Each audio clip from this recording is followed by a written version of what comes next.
Hello friends, welcome to SSC coaching centre. दोस्तों, आज के वीडियो में हम देखेंगे रीजनिंग के प्रश्न जो कि बहुत इंपॉर्टेंट हैं। तो चलिए स्टार्ट करते हैं। पहला क्वेश्चन है, यहाँ पे मैंने जो क्वेश्चन रखे हैं वो मिक्स रखे हुए हैं, सभी चैप्टर से लेके आता हूँ मैं, मिसिंग नंबर से भी लेके आता हूँ।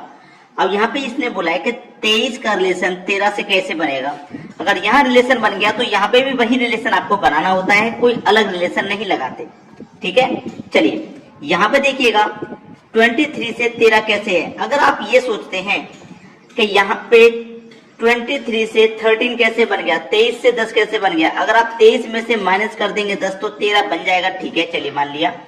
यहाँ पे भी क्या करेंगे, आप 10 माइनस करेंगे। भाई जब आपने यहाँ 10 माइनस किया है तो यहाँ पे भी 10 माइनस करेंगे। 54 में से 10 माइनस करेंगे, कितना आ जाएगा भैया, 44 आ जाएगा। 44 आ जाएगा कि नहीं आ जाएगा, 44 आ जाएगा। तो 44 किस ऑप्शन में है, ये रहा सी ऑप्शन में। अब देखिए, ये तो मैंने आपको आसानी से बता दिया। अगर मैं चाहता इसको थोड़ा कठिन करके बता सकता था। कठिन से मतलब है जैसे कि 23 का रिलेशन 13 से है तो 54 का रिलेशन किस संख्या से बनेगा, यही तो क्वेश्चन है। अब मैं इसको कठिन करके कैसे बनाता, देखिए कठिन करके इसको और कैसे बनाया जा सकता था कि आप पहली संख्या का रिलेशन पहली से बनाइए तो 2 से 1 हो गया, यानी कि -1 हो गया। और दूसरी का दूसरी से बनाएंगे तो दूसरी की जो दूसरी संख्या एज इट इज है, उसमें कोई चेंजिंग नहीं की, ना तो माइनस किया गया ना प्लस किया गया, जो थी संख्या वही रख दी। अगर यहाँ पे भी हम ऐसे ही करें, पहली का संख्या का रिलेशन पहली से बनाएंगे तो 2 में से जैसे 1 माइनस कर दिया, यहाँ 5 में से 1 माइनस कर दूंगा तो 4 आ जाएगा। और दूसरी संख्या यहाँ पे एज इट इज थी तो यहाँ पे भी दूसरी संख्या भी एज इट इज आ जाएगी, 44 आंसर आ गया। फिर भी तो आसानी से बता दो, चाहे कठिन तरीके से बता दो, आंसर तो जो है वही रहेगा। ठीक है, इसलिए हम आपको कभी भी कठिन तरीके से नहीं बताते, हमेशा आसान। चलिए अब देखते हैं अगला सवाल। अगला प्रश्न है, AFKP का रिलेशन BGLQ से है तो CHMR का रिलेशन यहाँ पे किससे बनेगा। देखिएगा, मैं यहाँ पे वही करता हूँ कि पहली संख्या का रिलेशन पहली से बना देता हूँ। तो A के बाद में B आता है, बिल्कुल ठीक है। दूसरी संख्या का रिलेशन दूसरी से बनाऊंगा, F के बाद में G आता है, ठीक है। K का रिलेशन अगले से बनाऊंगा, K के बाद L आता है, बिल्कुल ठीक है। P का रिलेशन Q से बनाऊंगा तो P के बाद में Q आता है, ये बात भी ठीक है। अब यहां बनाइए, C के बाद में क्या आता है, D, अगला अक्षर दिया गया है, A के बाद में B, F के बाद में G, K के बाद में L, बिल्कुल ऐसे ही यहाँ पे भी अगला अक्षर देंगे तो H के बाद में क्या आता है, I, M के बाद में क्या आता है, M के बाद में N आता है, और R के बाद में क्या आता है, R के बाद में S आता है। तो DINS ये हो गया आपका सही जवाब, DINS, यानी कि पहला ऑप्शन आपके क्वेश्चन का सही जवाब है। और देखिए, ये सभी क्वेश्चन एग्जाम में पूछे हुए मैंने यहाँ पे लिख दिया गया है। ठीक है, चलिए अब देखेंगे अगला सवाल। अगला प्रश्न है 12, 140, 156 क्वेश्चन मार्क। ये भी 2014 में पूछा गया था। अब यहाँ पे सबसे इंपॉर्टेंट बात क्या है, सबसे इंपॉर्टेंट बात यह है कि जिन क्वेश्चन में पहली संख्या का रिलेशन दूसरी से नहीं बनता, पहली संख्या का रिलेशन दूसरी से नहीं बनता है तो पहली संख्या का रिलेशन आप तीसरी से बना लेते हैं। पहली का जब तीसरी से बना लेंगे तो दूसरी का फिर चौथी से बनेगा। तो जिन क्वेश्चन में पहली का रिलेशन दूसरी से ना बने तो वहां पे आप कंफ्यूज ना हो, आप तुरंत पहली का तीसरी से बना के देख लें, क्योंकि आप समय बर्बाद करेंगे अपना। अगर रिलेशन नहीं बन पा रहा लेकिन आपको ये तरीका पता ही नहीं है कि तीसरी से भी हम बना सकते हैं, तो आप अपना समय बर्बाद करेंगे वहां पे। तुरंत तीसरी से बना के देख लो। 12 से 156 कैसे बनेगा, 12 का मल्टीप्लाई अगर उसकी अगली संख्या यानी कि 13 से आप करते हैं तो 156 हो जाएगा। ठीक है, 12 का मल्टीप्लाई 13 से किया, 156 हो गया। इस वाली संख्या का मल्टीप्लाई इसकी अगली संख्या से यानी कि 13 से कर दिया। अब ये यहाँ पे 140 है तो 140 का मल्टीप्लाई भी हम कितने से करेंगे, क्या 141 से कर देंगे उसके अगली से, नहीं। जब यहाँ 13 से किया तो यहाँ भी 13 से मल्टीप्लाई करेंगे। 13 का 0 में कर देंगे तो 0, 13 चौके 52 का 2, कैरी का 5, 13 कम 13, 13 में कैरी का 5 जोड़ देंगे तो 18, यानी कि 1820 हमारा सही जवाब है, बी ऑप्शन। चलिए अब देखेंगे अगला सवाल। अगला सवाल है, ABCD और E 5 पुस्तक हैं, C D के ऊपर है। अच्छा क्वेश्चन है, जो कह रहा है जो C पुस्तक है हमारी वो D के ऊपर है, D के ऊपर है तो मैंने D के ऊपर कर दिया। E A के नीचे है और डी ए के ऊपर है, जो डी है वो ए के ऊपर है, डी ए के ऊपर है, तो मैंने ए के ऊपर डी कर दिया।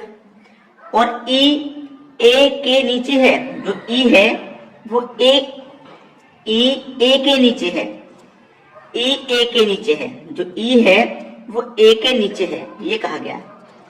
डी ए के ऊपर है, बी ई के नीचे है, बी ई के नीचे है, तो सबसे नीचे की पुस्तक कौन सी है? सबसे नीचे की पुस्तक भैया बी है, यानी कि बी ऑप्शन। और सबसे ऊपर की पूछ लेता तो सी है, बीच में पूछ लेता तो बीच की पुस्तक ए है। इस तरीके से करते, ठीक है। और एक और तरीका होता है, वो ये भी कह सकता है कि ऊपर से दूसरे नंबर पे कौन सी पुस्तक है या नीचे से दूसरे नंबर पे कौन सी पुस्तक है, वो ऐसे भी पूछ सकता है, तो आप बता देंगे। चलिए अब देखते हैं अगला सवाल। अगला प्रश्न है, ए और बी सी के बच्चे हैं। ए और बी ये दोनों सी के बच्चे हैं, दोनों सी के बच्चे हैं, ठीक है। सी के बच्चे हैं दोनों, ठीक है, सी के बच्चे हैं, सी के बच्चे हैं। सी ए का पिता है, सी ए का पिता है, तो ये तो मालूम हो गया कि भाई ये पुरुष है, ठीक है। इन दोनों का ये पिता है, ठीक है, इन दोनों का ये पिता है, ये तो मालूम हो गया ये पुरुष है।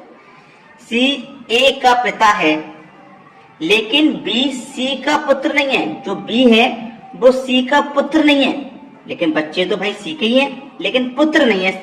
ये जो बी है सी का पुत्र नहीं है। जब पुत्र नहीं है भैया तो तुरंत दिमाग में क्लिक हो जाना चाहिए कि पुत्री होगी। पुत्र के लिए मना कर रहा है तो पुत्री होगी, तुरंत दिमाग में क्लिक हो जाना चाहिए, ठीक है। पुत्र नहीं है तो इसका मतलब पुत्री होगी। तो बी और सी का क्या संबंध है? बी और सी का क्या संबंध है भाई? देखिए, ये पिता है, साफ साफ क्लियर हो गया, और ये उसकी पुत्री है, तो पिता और पुत्री का होगा कि नहीं होगा? पिता और पुत्री का रिलेशन होगा, तो पुत्री एवं पिता। प्रश्न खत्म, बी ऑप्शन सही जवाब हो गया। चलिए अब देखेंगे अगला सवाल। अगला सवाल है, ये सवाल मैंने अभी अभी करा दिया, लेकिन वीडियो रिकॉर्डिंग बंद था, वीडियो रिकॉर्डिंग बंद था, मैं चालू नहीं कर पाया था। अभी मैंने चालू किया है और मैं आपको ये सवाल समझा देता हूं कैसे था। एक्स का मान फाइंड करना है, 19, 9 और 17, 23, 12, 25, 13 एक्स और यहाँ पे 31। एक्स का मान जब फाइंड करना है तो हम यही देखेंगे कि ये बीच में 12 कैसे आया, ये 9 कैसे आया, उसी तरीके से एक्स मिलेगा। तो हमें सबसे पहले ये देखना है 9 कैसे बनेगा। तो 19 और 17 को हमने जोड़ दिया, दोनों को जोड़ दिया तो 36 आया। 36 को 4 से डिवाइड किया, 9 बार जाएगा तो बीच में 9 आ गया। इन दोनों को हमने जोड़ा था, बिल्कुल वैसे ही इन दोनों को जोड़ेंगे तो 23 और 25 को जोड़ेंगे तो 48 होता है। जब यहाँ 4 से डिवाइड दिया तो यहाँ भी 4 से डिवाइड देंगे, 12 12 में चला गया, बीच में 12 ही आएगा। ऐसे ही 13 और 31 को जोड़ा तो 44 हो गया। जब यहाँ भी 4 से डिवाइड किया, यहाँ भी किया, तो यहाँ भी 4 से डिवाइड करेंगे, क्योंकि सेम पैटर्न होना चाहिए क्वेश्चन को करने के लिए। तो 4 से 44 को काटा, 11 बार में कट गया, तो हमारा आंसर हो गया 11।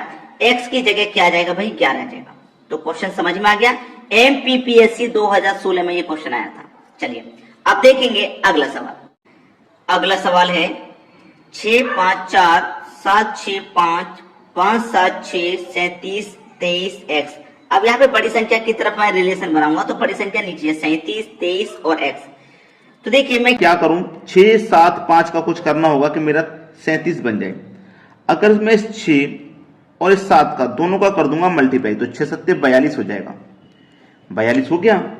और जो तीसरी संख्या है 5, इसको कर देते हैं -5, तो 42 में से 5 जाएगा तो 37 आ जाएगा। ठीक है, बिल्कुल वैसे ही यहां पे करो, दोनों का मल्टीप्लाई, तो 5 6 30 हो जाएगा। और तीसरी संख्या को क्या कर देंगे? माइनस कर देंगे, तो 37 में से माइनस कर 5 6 30, 30 में से कर दूंगा 7 को माइनस, तो 23 आ जाएगा। 23 दिया गया है, बिल्कुल वैसा ही यहाँ पे करो, दोनों का मल्टीप्लाई, 4 5 20। तीसरी संख्या को माइनस कर दो, यानी कि 6 को माइनस कर दूंगा तो कितना बचेगा? 24 में 6 जाएगा तो 14 बचेगा। यानी कि पहला ऑप्शन आपका सही जवाब हो गया, बिल्कुल सही जवाब।